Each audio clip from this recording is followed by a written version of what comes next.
听我说，你的孩子不是你的，是你的好兄弟江逸晨的。我只有1分钟的通话时间，贺言慈，接下来我说的话你一定要记住。哪来的神经病？别挂，我是10年后的你。我本来是不信的，可他说出了一个只有我才知道的儿时秘密。你听好了，你老婆顾之言生下这个孩子后去做了避孕手术，她从来就没想过要和你有一个孩子。未来顾家人榨干你的价值后都会背叛你，抛弃你。你胃癌晚期没钱治，只能等死。别再重复。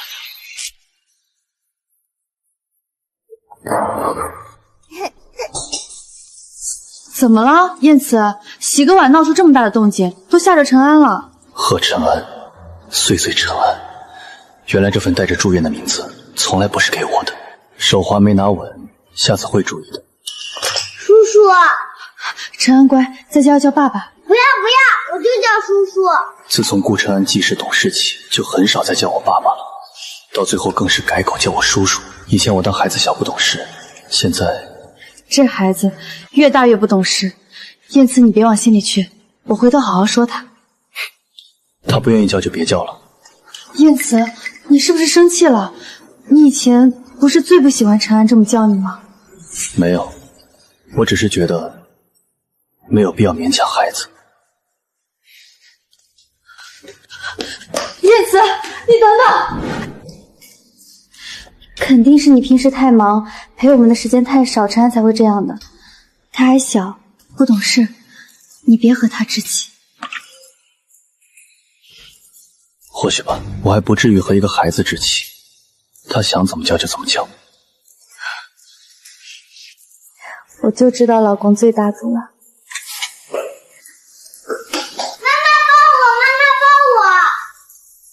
妈妈抱我，妈妈抱我。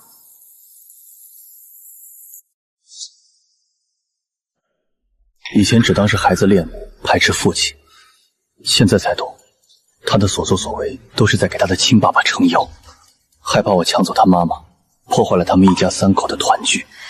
这孩子真是粘人，等他接纳你就好了。妈妈抱我要去找爸。陈安，听话。在顾家当上门女婿的7年，我公司家里2头跑，把快破产的企业复活上市，将刚出生的顾晨安一点点带大，累死累活给顾家当牛做马，到头来却落得那样的下场，真是可怜我自己。老公，你帮我收拾一下东西吧，我带陈安回娘家住几天。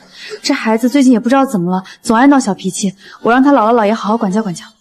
好，我这就去。志云，就让我看看你这张温柔笑脸的背后，到底藏了多少我不知道的谎话，也给我自己一个彻底死心的证据。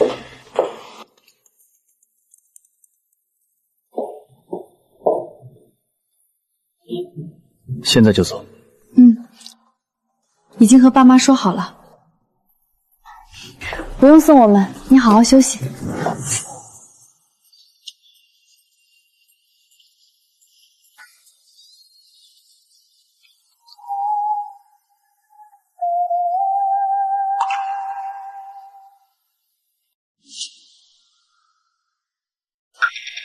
安，妈妈带你去见爸爸，高兴吗？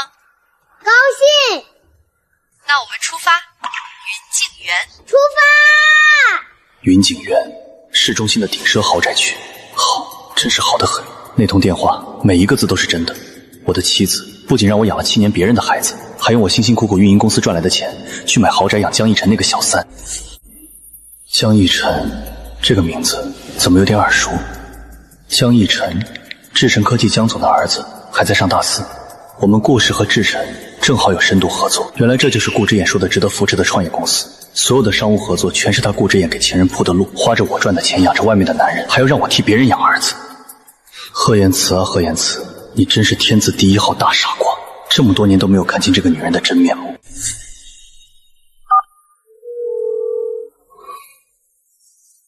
喂，顾氏集团董事长顾之颖与智晨科技江逸晨，我要他们的同居证据。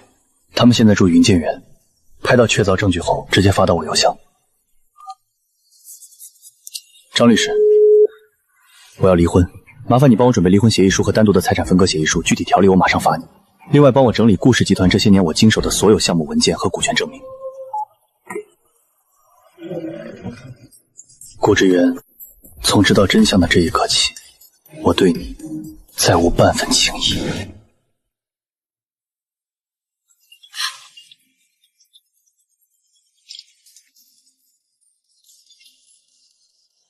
喂，燕慈。喂，燕慈，怎么突然打电话了？顾之源，我们离婚吧。老公，你在开什么玩笑呀？是不是因为我不在家闹脾气了？老公乖啊，我过几天回去再好好陪你。顾志浩，你以为我不知道你干的那些事吗？出轨养情妇，用我赚来的钱给他的公司铺路，你哪来的脸？老公，你听谁胡说的？你应该无条件相信我。老公，你好好冷静一下吧，我等你的道歉。没关系，顾之英，我可以等，我有的是耐心。江逸晨，认识我，看来功课做得挺足。贺燕慈，说白了，你就是个上门打工的工具人。既然你已经知道真相了，就别耍什么欲擒故纵的把戏。你要真舍得和知瑜离婚，别光电话里说，抓紧收拾行李，滚出顾家。我和知瑜交往9年，要论时间，我比你更早认识他。如果不是我太年轻，怎么轮得上你进顾家的门？你就是替我和知云铺路的工具，还是个不太好用的工具。识趣点，趁早滚，总好过被知云主动抛弃。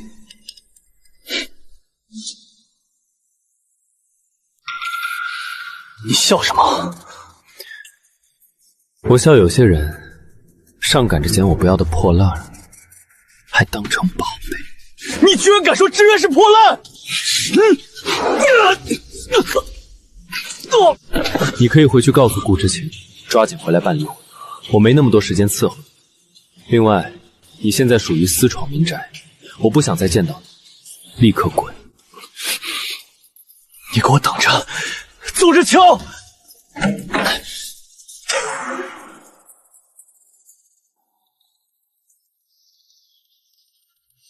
逸晨今天去找贺燕慈了，贺燕慈没闹起来吧？闹也闹不出什么水花。说白了，他能被我们顾家看上，替我们兜底7年，是他的福气。等知瑜彻底坐稳董事长的位置，随时能把他踢开。是啊，贺燕婵不过是我们顾家的一个工具人罢了，好用还不用花钱。7年，整整7年，我替顾家撑起公司，打理家事，掏心掏肺对你们每一个人。原来在你们眼里，我就是个用完就扔的工具人。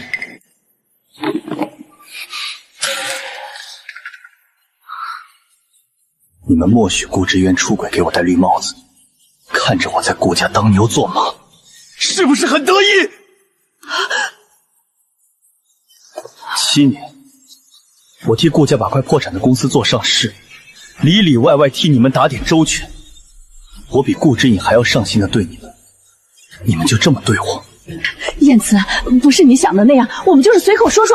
随口说说？那好，我也信了。从今天开始，这工具人我不当了，你们另请高明吧。燕慈，我们老两口说的都是糊涂话，你千万别往心里去。你和知源好好的7年夫妻，哪能说散就散呢？哎，你别走。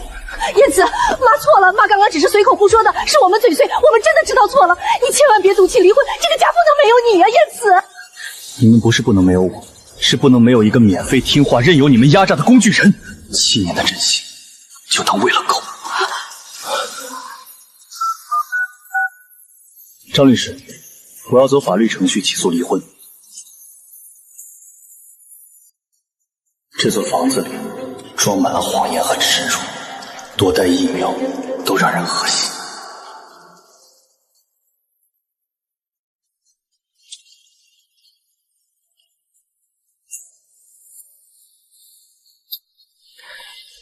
志云，你早该和贺燕慈断干净了。他那种男人又老又土，固执无趣，根本配不上你。我知道，不用你一直提醒。既然已经知道了，那你打算什么时候离婚？贺言辞还有用，公司那几个核心项目离了他根本转不动，我暂时不能跟他离婚。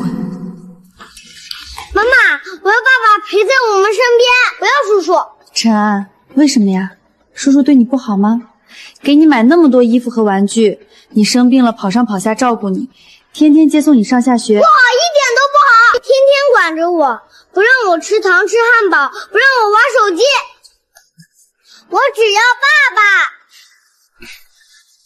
听见没？儿子说了，只要我。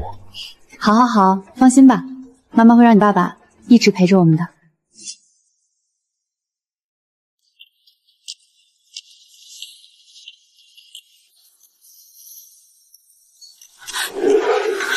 大家快看公司内网，副董事长辞职了。副董事长要辞职？怎么可能？公司大半核心项目都是他一手撑起来的，他走了，公司怎么办？我不要副董事长走啊！他从来不乱发脾气，说话永远温温柔柔的。上次我搞砸了一个合同，他还帮我扛下来。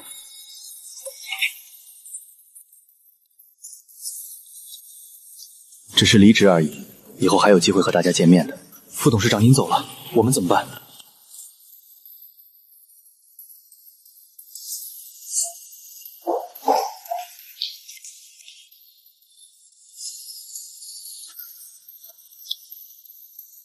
贺燕慈，你要辞职？不然呢？等着被你们全家榨干，然后像垃圾一样扔掉，不就是故意赌气想逼知云低头吗？你这点小手段真的很 low。别忘了，你是靠着顾家才有今天的地位，我靠顾家，不如说顾家靠我才能有今天。贺燕慈，你别给脸不要脸，辞了职你什么都不是。你确定要跟我闹到底？不然呢？你们全家把我当工具人，我凭什么还要留下来？你装什么装？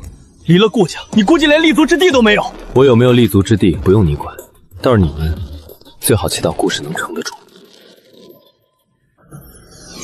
顾董事长，城西的项目停摆了，合作方说只认贺副董事长签的字，其他人对接一概不认。顾董事长，南城的合同出问题了，之前都是贺副董事长把关，现在对接全错，对方要追责赔偿。顾董事长，技术部核心团队集体提交辞职申请，说跟着您干没前途。慌什么？一个贺燕慈走了，公司还不赚了？你们都是吃干饭的吗？好，很好，贺燕慈，你跟我来这一手，我就不信离了他贺燕慈，我撑不起来顾氏。顾董事长，不好了，销售部和项目部的人集体罢工了，说你要是不把贺副董事请回来，他们就都辞职。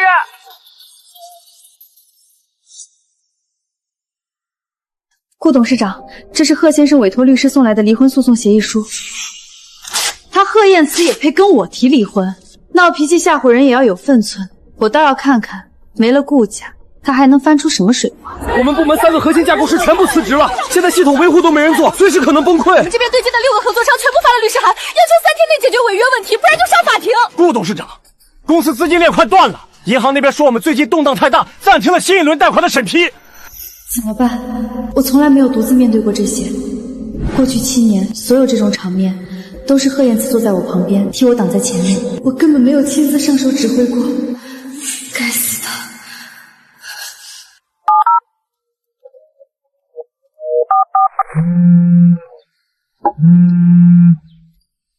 贺燕慈，你到底怎么样才能回公司？这么大的工程，我已经接不下了。贺燕慈，你别太过分，你故意的是不是？你就是想逼我低头，我告诉你没门儿！是吗？以后我办离婚，我就回公司帮你解决一次烂摊子。你先回公司帮我度过这次的难关，我就立刻去和你离婚。那就免谈。等等，可以成交，我们现在就去离婚。半个小时后，婚姻登记处门口见。7年，终于要结束了。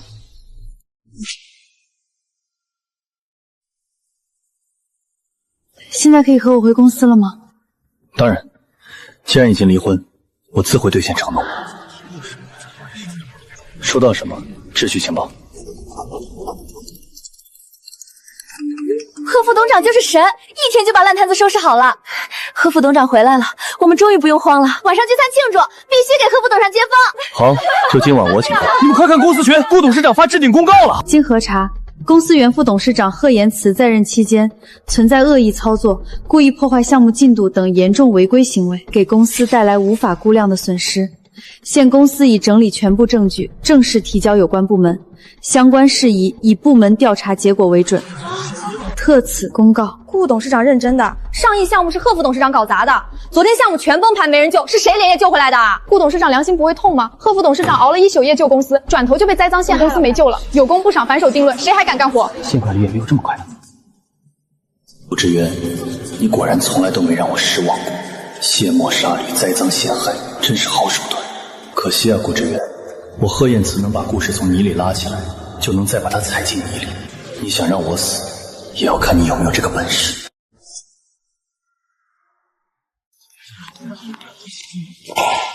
贺燕慈，这是你任职期间恶意操作导致公司损失1亿2000万的核算清单，今天你必须给我一个交代。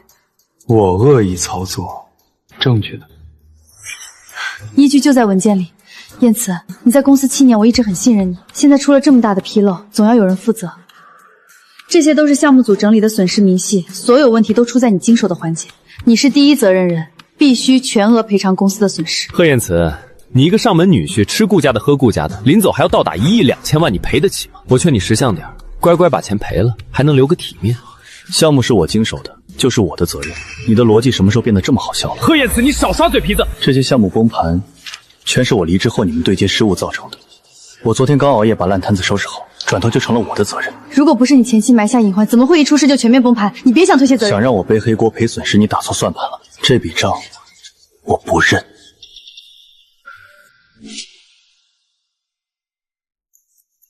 顾董事长，这事儿不能这么算。城西项目和南城合同一直都是贺副董事亲自对接，所有流程都没问题。您接手之后才出的乱子，怎么能赖到贺副总事头上？就是昨天公司都快停快了，是贺副总事熬了一整夜把所有合作都谈回来的。没有贺副总事，公司现在要违约赔钱了。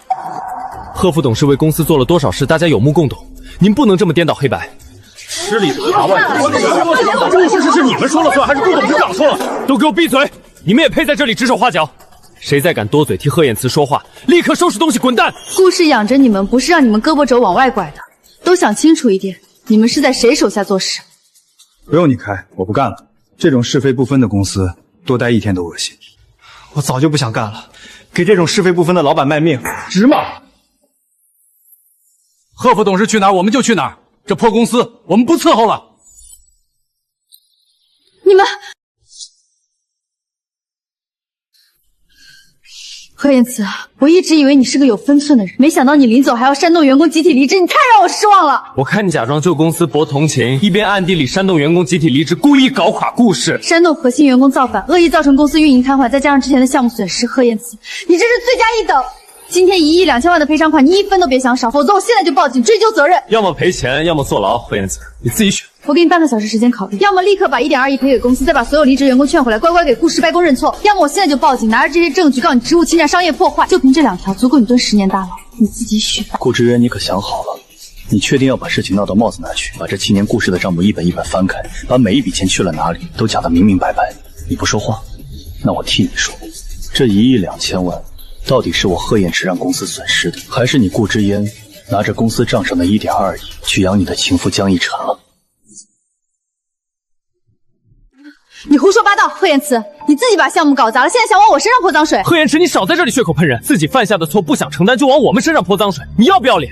贺燕池，你说话要负责任，没有证据的污蔑，我一样可以告你诽谤。你别想靠这种下三滥的手段混淆视听。是不是甩锅？你们心里比谁都清楚。过去1年半。顾氏账面上有1亿2000万的资金，分17次，全部转入这个账户。该账户的持有者江逸晨，一个还在上大4的学生，名下公司却收到了来自顾氏的1亿2000万。这是正常的商业投资。志云看好我的项目，是看好你的项目，还是想看到你这个人？我相信明眼人都看得明白。顾志云，我是不是甩锅，你比我更清楚。这17笔转账，每一笔都有银行记录，每一笔都有你的签字，你还要嘴硬吗？他怎么会查到这些？我明明让财务走的隐蔽账户，所有痕迹都处理干净了，他怎么可能拿到银行公章的流水？以前有他兜底，我从公司账上划走多少钱他都能填平。现在他跟我离了婚，这个窟窿我根本填不上，所以才想讹他赔这笔钱。可他手里有全套的证据，我根本讹不了。燕慈，你一定要做的这么绝吗？绝吗？我只是把事实说出来了，比你做的事差远了。顾董事长，到底怎么回事？公司刚扛过项目危机，正是需要资金投入的时候。刚才财务告诉我账上没钱了，1个多亿的流动金去哪儿了？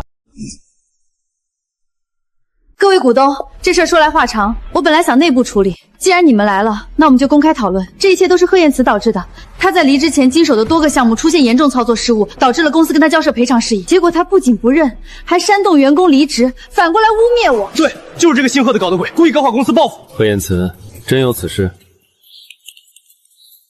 各位股东稍安勿躁，是不是我的责任？各位看完这些就清楚了。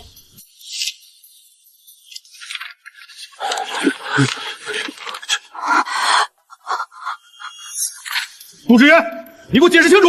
这17笔转账共计1亿2千万，全部打给了江一晨，没有任何项目备案，没有任何合同支撑，这就是你说的贺燕慈造成的损失。你竟然拿着公司的钱去养小白脸，这么大一笔钱，你说董事长的位置，你就是这么说转就转？眼里还有我们这些股东吗？还有顾氏的规章制度吗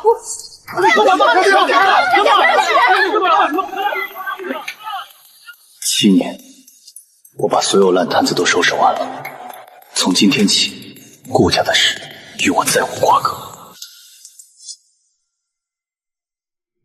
各位股东放心，这笔钱是我一时糊涂操作失误，给我3天时间，3天之内我一定把1.2亿全部填回公司账户，1分都不会少。好，我们就再信你一次。3天后要是见不到钱，我们立刻召开股东大会，罢免你的董事长职位，还要追究你的法律责任。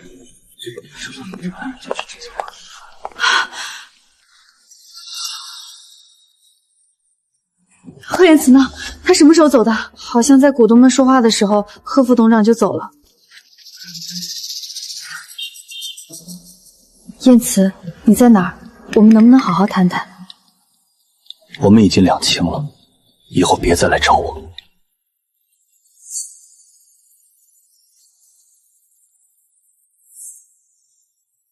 贺燕慈，你非要这么绝情吗？这7年我在顾氏积累的项目模板、行业分析、技术方案，全部在我脑子里。顾之于封得了顾氏的门，封不了我们的路。从今天开始，我们不靠任何人，只靠自己的本事。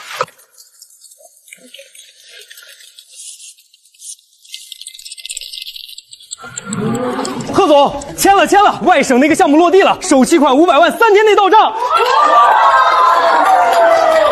还差8000万，3天期限就剩1天了，这些钱到底去哪儿了？一晨，先把你手里剩下的钱拿出来，能凑多少是多少。那笔钱我拿去投资了，全亏了。全亏了，8000万你全给我亏了！顾董事长查到了，贺燕慈带着核心团队开了新公司，刚成立就接了好几个项目。什么？他离了顾氏还能开起公司？志云，我有办法把这8000万补回来了。都火烧眉毛了，你能有什么办法？贺燕慈不是刚创业吗？根基不稳，正是最脆弱的时候。咱们只要动用顾氏的人脉资源，给他的新公司下点绊子，他撑不了几天就得垮。等他走投无路了，自然就会回来救。以贺燕慈的能力，只要他肯回顾氏，别说1.2亿，就是再大的窟窿他也能填上。等他把公司稳住了，咱们再慢慢收拾他也不迟。顾氏在行业里深耕这么多年，上下游的合作方谁不给几分薄面？只要咱们打声招呼，谁敢跟他一个刚成立的小公司合作？他就是再有本事，没人配合也寸步难行。贺燕慈，是你先不认的，既然你不肯乖乖回来帮我，就别怪我断你的后路。去，立刻联系所有和顾氏有合作往来的企业，还有行业内的核心工商，告诉他们，谁敢和贺燕慈合作是和顾氏作对，以后就别想再拿到顾氏的半分订单。再去给相关渠道打声招呼，重点关注一下贺燕慈的资质审核和项目报备。是，顾董事长，我这就去安排。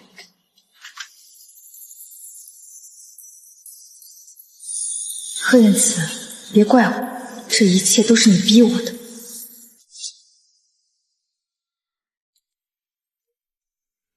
贺总，奇怪了，城西那家智能硬件公司昨天明明都谈得差不多了，方案对方也特别满意，说今天就签合同，刚才突然打电话过来，说合作暂时取消了，问原因也支支吾吾说不清楚。还有其他家吗？贺总，我这边也出问题了。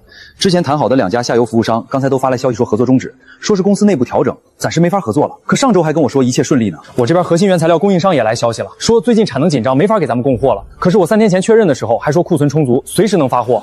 怎么会这么巧？好几家同时出问题，跟约好了一样。不对劲啊！明明之前都谈得好好的，方案对方也很认可，怎么说变卦就变卦了？不会是有人故意针对咱们吧？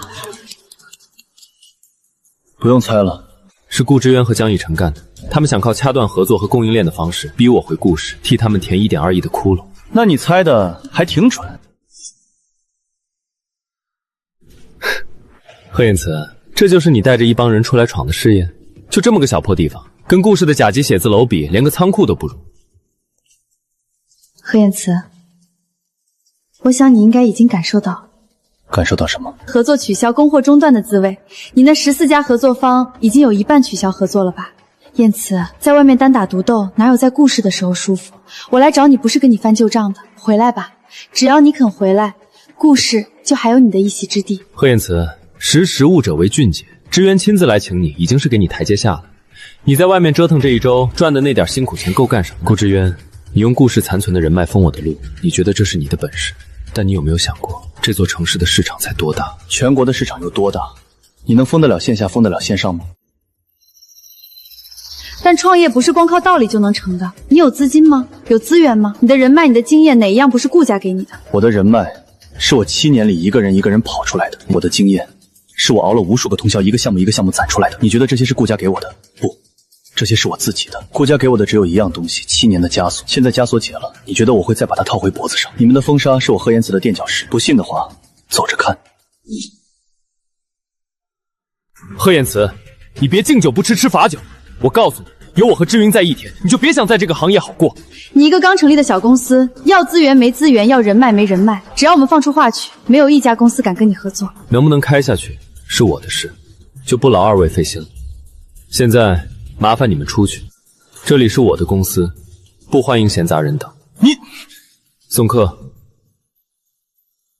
2位，请。好，很好。贺言辞，你既然非要敬酒不吃吃罚酒，那就别怪我们不念旧情。这个贺言辞太狂了，被咱们掐断了10多家合作，还敢这么硬气，咱们现在怎么办？急什么？他刚创业，底子薄得很，咱们再压一压，断了他所有的活路，等他撑不下去了，自然会跪着回来求我。对，等他公司快倒闭的时候，看他还硬不硬气得起来。太过分了，自己把公司掏空了，现在还要用这种下三滥的手段逼人回去，简直不要脸。可贺总，顾氏毕竟是行业里的老牌子，上下游那么多合作方都要看他们脸色。现在咱们好几家合作都黄了，原材料也供不上，再这么下去，咱们下个月的项目启动资金都成问题。是啊，贺总，咱们刚起步，底子薄，要是真被全面封杀了，会不会……我知道大家在担心什么，但你们要记住，这座城市的市场从来不是某一家公司的天下。顾氏能拿捏住那些依附他们吃饭的小公司，拿捏不住真正有实力有格局的企业。行业这么大，公司那么多，顾氏一家能封得了多少？这座城市有上千家科技企业，全省有上万家，总有人不畏惧顾氏的势力，总有人看重的是方案，是能力，是利益，而不是谁的面子。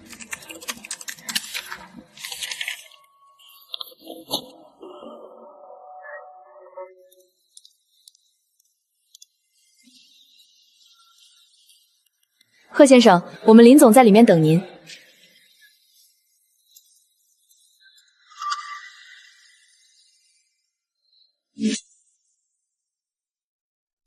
林总，这个智慧仓储项目核心优势在于算法优化。我们团队有7年的落地经验，能把仓储周转效率提升40%，人力成本砍掉1/3，前期投入控制在800万，回本周期不超过18个月。数据都是你们实测出来的？之前在顾氏的时候，我们用这套方案跑过3个中型仓库，数据只高不低。现在我们做了迭代升级，适配性更强，还能对接您集团现有的供应链系统。我可以签对赌协议，半年内达不到预期效率，我分文不取。不用对赌，贺言辞，你的能力我早就听说过，顾氏那群人有眼无珠，我可没有。这个项目我投了，800万启动资金，3天内到账，预祝我们合作愉快。合作愉快，林总。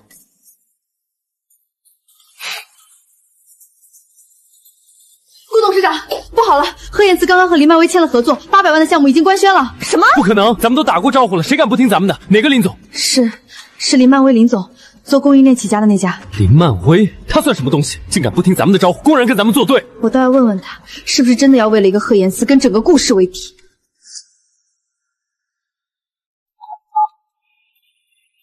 林总，我是顾氏集团的顾之渊，听说你最近和贺延慈签了合作。哦，顾董事长啊，是有这么回事？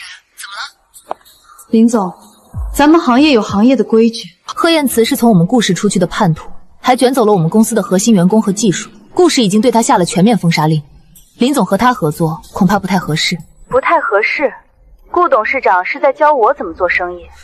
我只是给你一个善意的提醒，免得林总因为看错人赔了夫人又折兵。现在终止合作还来得及，不然的话，顾氏旗下所有的供应链渠道都会和林总终止合作。我想林总应该不想损失这么大一块蛋糕吧。顾董事长，你搞错了2件事。第一，我的公司体量不比顾氏小，你的封杀令对我没用，我想跟谁合作就跟谁合作。第二，贺延慈这个人，方案做得漂亮，技术过硬，人品也端正。我一个白手起家的人，最不缺的就是看人的眼力。倒是顾董事长你，放着贺延慈这样的人才往外赶，还拿着公司的钱养外面的小白脸，还有脸打电话来威胁我。我要是你，就不会到处打电话丢人现眼，先把自己的屁股擦干净再说吧。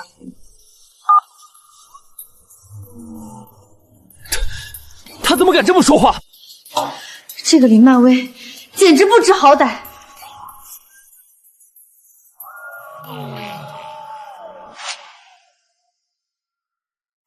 顾董事长，这是最新的账目，城西项目违约赔了2000万，南城的合作方又扣了1500万的尾款，加上之前的窟窿，现在账上的缺口已经快到2个亿了。银行那边的贷款彻底批不下来，供应商那边也开始催款了。要是再填不上这个窟窿，下周就有停工的风险。怎么会越亏越多？以前不管出多大的事，贺燕慈都能想办法填上，现在他走了，怎么连个能扛事的人都没有？现在没办法了，云锦园这套别墅，还有你手里那2辆车，全部卖掉，先填上一部分缺口再说。凭什么卖我的车？那可是我好不容易才拿到手的，还有这别墅，卖了我们住哪儿？现在公司都快保不住了，还惦记这些身外之物。要是顾氏垮了，咱们什么都没有了。卖就卖，真是的。就算卖了房子和车，还差这么多，接下来该怎么办？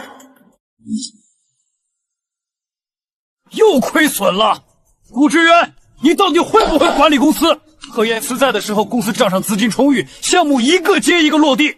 你接手不到2个月，亏了多少？顾之渊，你给我们一句准话，剩下的1个多亿缺口，你打算什么时候填上？公司现在项目停保，供应商催款，员工人心惶惶，再这么下去，顾氏就要毁在你手里了。顾董事长，我们当初选你当董事长是看在你父亲的面子上，也是看在贺燕慈能辅佐你的份上。现在贺燕慈走了，你把公司搞成这个样子，你是不是该给大家一个交代？各位股东，请再给我一点时间，我正在想办法。1周之内把剩下的4000万补上，否则1周后召开股东大会，重新推举董事长的任职人选。江逸晨，你在家待了1天就把家里造成这个样子。回来了，饭在餐桌上，自己热一下。我在公司累死累活想办法填窟窿，你倒好，在家舒舒服服打游戏。事业上你帮不上我半分忙也就算了，家里你就不能收拾收拾？你看看这地方像个猪窝一样。顾之渊，你发什么疯？好好的游戏被你打断了。我是男人，大男人怎么能干收拾家务这种女人的活？传出去我脸往哪儿搁？男人？你也配叫男人？家里家外全靠我一个人撑着，你除了会花钱打游戏还会干什么？以前贺燕慈在的时候，家里什么时候乱成这样？他白天管公司，晚上回家做饭收拾家务，孩子上下学都是他接，里里外外打理的井井有条，什么时候让我操过心？你又提贺燕慈，他那么好，你跟他离婚干什么？现在知道他好了，当初是谁说他无趣像块木头的？我说是我说，但事实就是他比你靠谱10000倍。要是他还在，公司能变成现在这个烂样子？照你这么说，都是我的错了。公司是你管的，事儿是你做的，现在出事了，全赖我头上。爸爸妈妈，你们别吵了，我害怕。陈安，别怕，妈妈在。陈安乖不哭了啊，咱们先在这里住一段时间，等妈妈忙完这阵子，就带陈安回大别墅住，好不好？芷云，我有办法了。你出的都是损招，达不成目的，还更惹人了。我这次想的绝对是个空前绝后的好办法，你就相信我吧。真的？真的真的。你想想，贺燕子那个人最重感情，你喊他回来看孩子，他肯定会回来帮忙的。只要他松口肯帮忙，别说填窟窿，让他把整个故事盘活都没问题。可是陈安不是他的孩子啊。这事儿你知我知，贺燕慈一无所知。在他眼里，陈安就是他亲儿子，曾经的老婆对着自己苦苦哀求，他怎么可能不心软？只要你去求了，他必然会回到顾氏集团。事到如今，也只能死马当活马医了。他这么小，你肯定不会忍心看他吃苦受罪吧？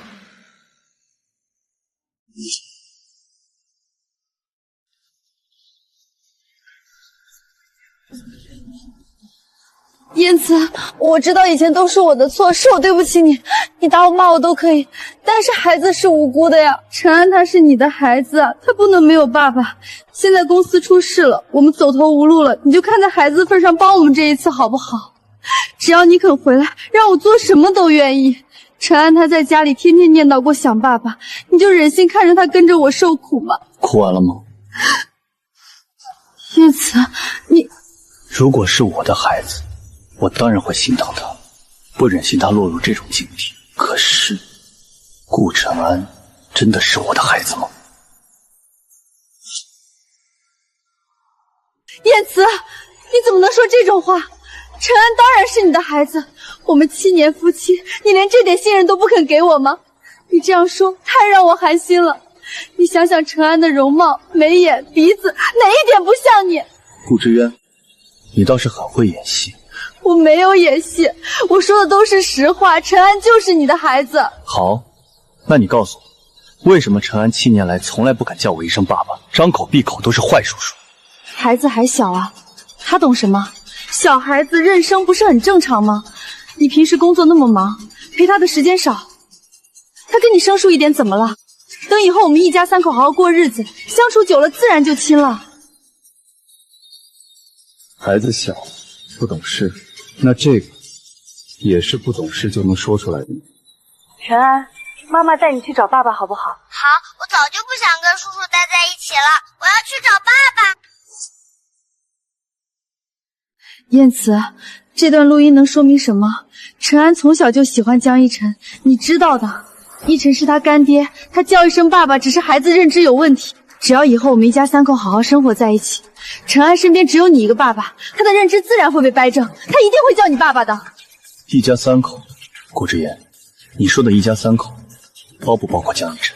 我可以和江一晨断绝往来，只要你回来，我以后再也不见他，我们好好过日子，给陈安一个完整的家。到现在还在骗我，哪怕我把录音甩在他面前，他依旧能面不改色的撒谎。这个女人从头到尾就没有一句真话。既然你说的这么笃定，那我们就去做个亲子鉴定，用事实说话，怎么样？亲子鉴定？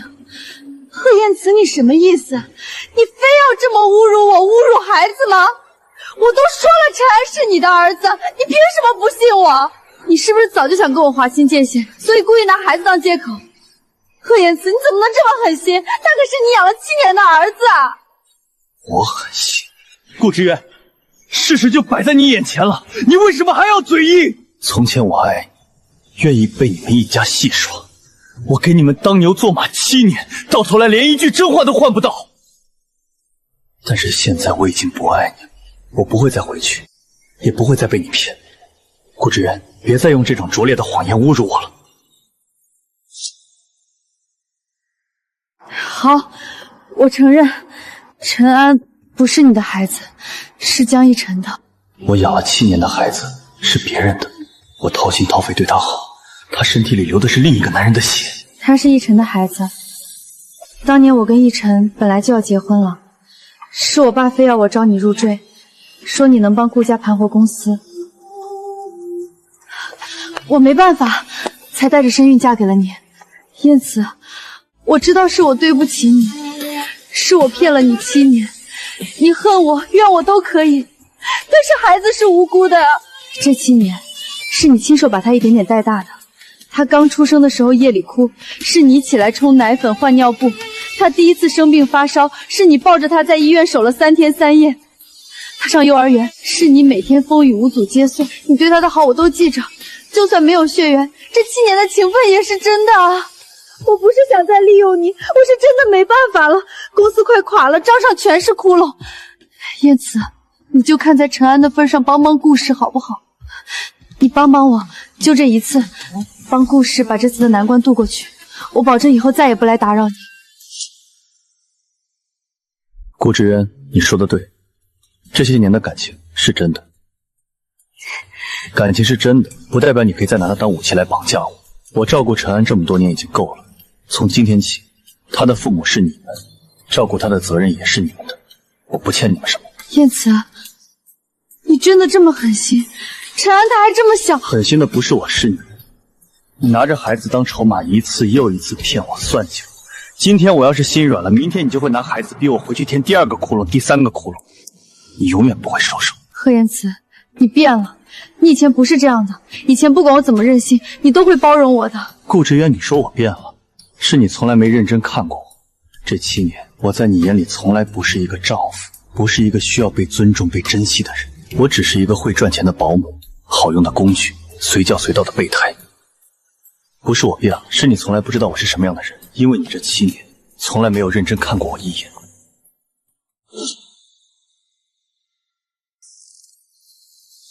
志渊，怎么样，成了吗？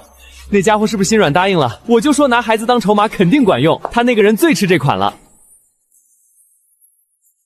怎么这副表情？他没答应？不可能啊，他那么疼陈安。他不肯。不肯？你去求他，他居然不肯？他不是最疼陈安吗？你是不是没有按我说的？他知道了，孩子不是他的，他都知道了。他不仅不肯帮忙，还把我赶回来了。贺燕慈，一个上门女婿，靠着顾家才有今天，现在装什么清高？不就是求他回公司帮几天忙吗？他凭什么不答应？要不是顾家收留他，他现在还不知道在哪个犄角旮旯打工呢，忘恩负义。这些年，我是不是做错了？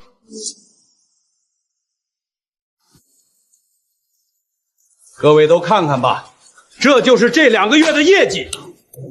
资金断流，项目停保，供应商集体催款，银行贷款全面叫停，公司已经到了濒临破产的地步。顾董事长，这一切都是你任性妄为造成的。你拿着公司的钱去养外人，把核心骨干逼走，把好好的公司搞成这副烂摊子。就凭你的性格和能力，根本不配担任集团董事长。没错，当初贺燕慈在的时候，公司年年盈利，项目遍地开花。你接手才多久，就把家底都快败光了。我们当初信任你，让你做董事长的位置，是因为你父亲的面子，也是因为贺燕慈能帮你撑着。现在贺燕慈走，你把公司搞得乌烟瘴气，还有什么资格继续坐这个位子？再这么下去，顾氏迟早要毁在你手里。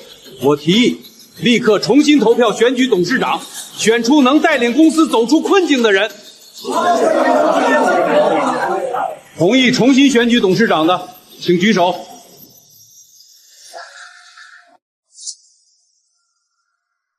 你们不能这么做，顾氏是我一手创建的，从白手起家到现在几10年了，我把一辈子的心血都砸在这个公司里。你们说换董事长就换董事长，凭什么？就没有我们老顾家，哪来的顾氏？哪有你们今天坐在这里指手画脚的份儿？顾老，话不能这么说。公司是您一手缔造的，没错。但这么多年，早就不是您一个人的一言堂了。在座的各位都是股东，都有股份。公司的兴衰关乎我们所有人的利益。就是当初您退居2线，我们答应让顾志渊当董事长，是因为有贺燕慈在背后辅佐。我们以为他能守好家业，可现在呢，他不仅没能力，还私自动用公司巨额资金，给公司造成了无法挽回的损失。与其让公司被他彻底拖垮，不如及时止损，换个有能力的人来掌舵。真等到公司破产那天，您顾家1分钱都剩不下。顾董事长，事到如今，你也该给大家一个说法了。各位叔叔伯伯，各位股东，我知道这次是我做错了，给公司造成了很大的损失。我愿意承担所有责任，但请大家再给我一点时间，就1个月，我一定把资金缺口填上，把停滞的项目全部盘活，让公司回到正轨。如果做不到，我自愿辞去董事长职务，绝无半句怨言。我们就再给你1个月时间，1个月后，要是公司还是这副样子，别怪我们不念旧情，直接启动罢免程序。1个月怎么可能填上那么大的窟窿？这可怎么办啊？早知道当初就不该让职员跟贺彦慈离婚。现在好了，人走了，公司也快垮了，咱们顾家几十年的心血，难道就要这么毁了？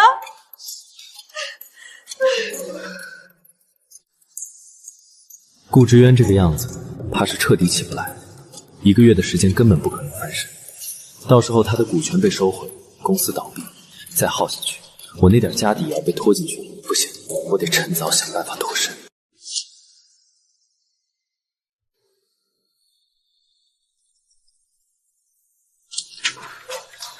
江总，情况很不妙，我连夜核对了咱们公司和顾氏集团所有的关联账目，咱们和顾氏的绑定太深了。这1年半来，我们90%的营收都来自顾氏的拨款，核心技术团队用的也是顾氏的资源。现在顾氏账上的资金断了，咱们的账户也受到连带影响。银行下午打电话来说，我们的贷款审批被冻结了。更要命的是，咱们和顾氏签的那几个合作框架协议里有连带责任条款，顾氏违约，我们要承担1半的赔付。这笔钱加上公司的运营成本和员工遣散费，咱们根本填不上。怎么会这么严重？不就是顾氏出点事吗？怎么会牵连到这个地步？本来咱们公司就是空壳子，全靠顾氏书写活着，现在顾氏自身难保，哪里还顾得上咱们？江总，现在怎么办啊？江总，现在唯一的办法就是赶紧把手里能变现的股票、资产全部抛售掉，然后宣布公司破产清算，只有这样才能及时止损，保住您手里剩下的钱。再拖下去，只怕您最后1分钱都剩不下了。好，就按你说的办，立刻抛售所有能变现的资产，准备破产清算。顾之渊完了，我不能陪他一起死。江总，股票已经全部挂出去了，但咱们手里的顾氏股权现在根本没人接盘，价格一降再降，再这么下去……别废话，能抛的全抛，价格不重要，重要的是快。顾之渊这蠢女人，连个贺彦慈都拴不住，现在还把公司搞成这副摊子，我再不跑，难道陪她一起死？江总，还有一件事，您在云景园剩下的那批个人资产，全部处理掉，一样不留。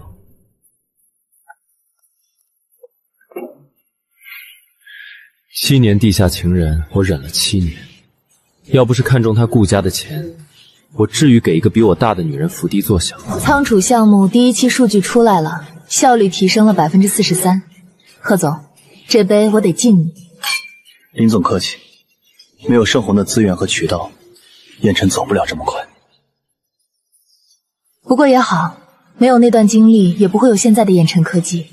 你比我想象中走出来的速度快得多。人总不能一直活在烂泥里。看来今晚这顿饭注定不平静。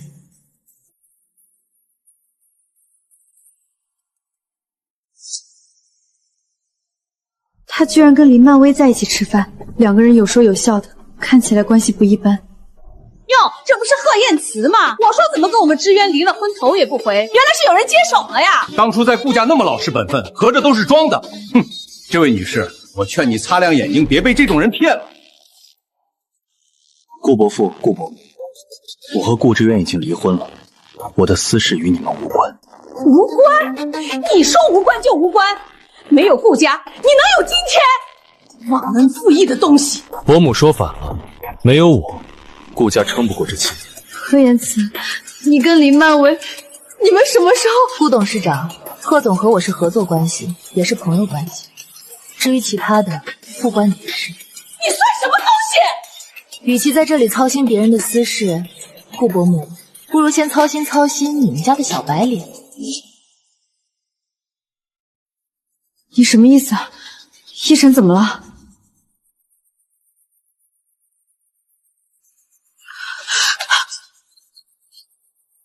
你那位小男友今天凌晨把手里所有股票资产全部抛上，还单方面解除了和顾氏的所有合作协议。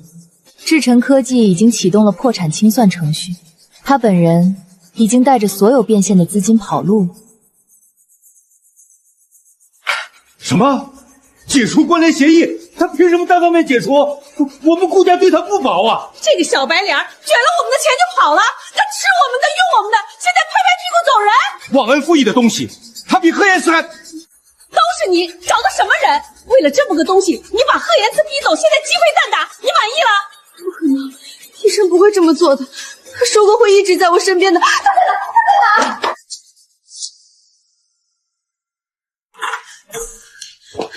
江一晨，林曼薇说的都是真的，你抛售了股票，解除了合同，还要把你那个空壳子公司破产清算。是真的，你都知道了还问什么？你怎么能这么做？顾氏现在最需要钱的时候，你把资金全卷走了，顾氏怎么办？我怎么办？你怎么办？关我什么事？你说什么？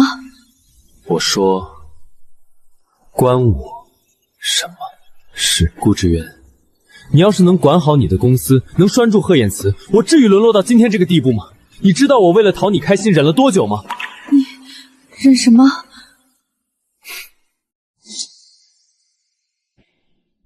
你以为我真喜欢你？顾志渊，你也不照照镜子，脾气大的要命，动不动就甩脸子。我在你面前伏低作小，甜言蜜语，你以为是因为爱情？要不是你姓顾，你们顾家有钱，我连看你一眼都嫌多余。你疯了！你说这些话，几年的地下情人，这么久的窝囊气，你让我等，说等你彻底掌控了公司就把贺彦慈踹了，我信了。结果呢？你把贺彦慈踹了，公司也快踹没了。既然你手里没钱了，那我为什么还要继续伺候你？逸晨，吵什么呢？这女人是谁啊？江逸晨，她是谁？她是谁？你管得着吗？我问你，她是谁？这房子我已经退了，从现在开始你爱去哪儿去哪儿，跟我没关系。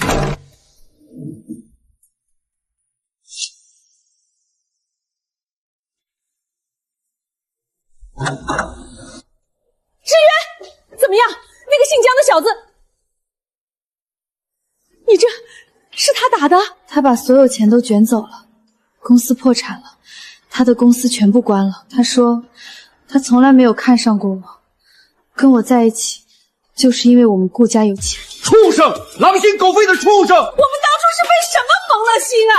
放着贺彦慈那么好的女婿不要，把这么个人当宝贝。彦慈什么时候动过你一根手指头？彦慈什么时候卷走顾家一分钱？彦慈在的时候，公司年年盈利，家里事事不用操心。陈安虽然不是他的，他比亲爹还上心。我们两个老糊涂，当初还对他说那些话。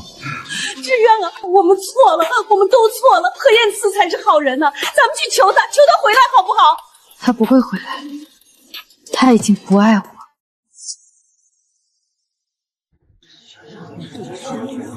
1个月期限到了，公司账上亏损不但没填上，反而又多了1个亿的债务。智晨科技解除合作之后，那17笔关联交易的烂账全被翻了出来，监管部门已经介入调查了。顾世渊，你拿着公司的钱去养情夫，情夫卷款跑了，留下这么大一个烂摊子让我们扛。现在外面合作商全部终止合同，供应商天天堵门催款，员工工资都发不出来了，你说怎么办？各位股东，再给志宇一点时间，我们顾家正在想办法。想什么办法？你们顾家的办法就是再找一个江逸晨来掏空公司吗？诸位，情况已经非常清楚，顾志远不再具备担任董事长的资格和能力。我提议正式罢免顾志远顾氏集团董事长职务，重新推举新任董事长。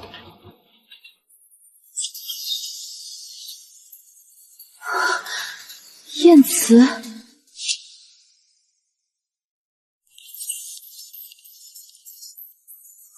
他来了，他还是来了。燕慈，你来了！妈就知道你念旧情，不是不能没有你，你回来，我们还是一家人。燕慈，以前是我们老两口对不起你，以后我们一定好好待你。志渊也知道错了，你们复婚，顾氏还交给你管。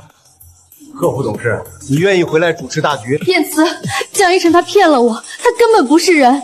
我现在知道了，这个世上只有你对我最好。你回来好不好？我们还像以前一样。我今天来不是来叙旧的。燕晨科技正式提出收购顾氏集团，这是收购意向书和初步方案，请各位股东过目。贺燕慈，你趁火打劫，顾家收留你7年，现在公司有难，你不帮忙也就算了，还要吞了他，你还有没有良心？白眼狼！我们顾家把你从穷小子捧到今天的位置，你就是这样报答我们的。贺燕慈，你是来报复我的，对不对？你不是来救顾氏的，你是来亲手把他从我手里抢走的。顾氏现在负债接近3个亿，项目全面停止，供应商催款，员工工资拖欠，监管部门介入调查，银行不会再批1分钱贷款，行业里也不会有任何公司愿意接这个烂摊子。燕城科技给出的收购方案，可以一次性清偿所有债务，保留70%的岗位，让顾氏品牌继续存活，这是顾氏目前唯一的活路。贺燕慈的能力我们有目共睹，现在确实没有人能救顾氏。他要是真心收购，至少公司还能保住，总比破产强。你们不能答应他，顾氏是我们顾家的，怎么能卖给他？贺总，你的方案我们认可，我代表股东会同意启动收购程序。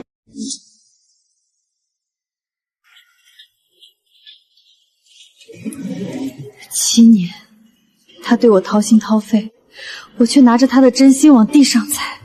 顾小姐，收购协议已经全部签署完毕，贺总说办公室您可以继续用到月底，不急。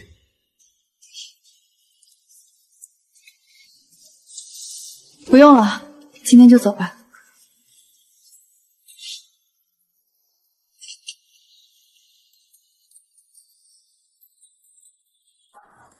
贺燕慈，公司现在怎么样了？已经在重新运转了，核心团队留下来了70%，剩下的岗位会逐步补齐。燕慈，你说，如果当初我没有做那些事儿，我们好好在一起，一切会不会不一样？我不知道。